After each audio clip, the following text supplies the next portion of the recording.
বাংলাদেশ জামাত ইসলামী সেই দল যা তারা করে সেটাই তারা বলে, আর যা বলে সেটাই তারা করে। তার জন্য ফাঁসি আসলেও আমাদের মাথা নত করতে পারে না।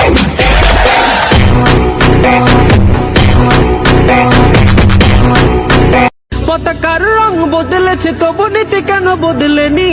ক্ষমতার হাতে বদলেছে তবু ভাগ্য যে বদলেনি। বন্ধু বলো, দিন বদলের দিন কি বন্ধু এখনো আসেনি? বাংলাদেশ জামাত ইসলামী সেই দল যা তারা করে সেটাই তারা বলে, আর যা বলে সেটাই তারা করে। তার জন্য ফাঁসি আসলেও আমাদের মাথা নত করতে পারে না।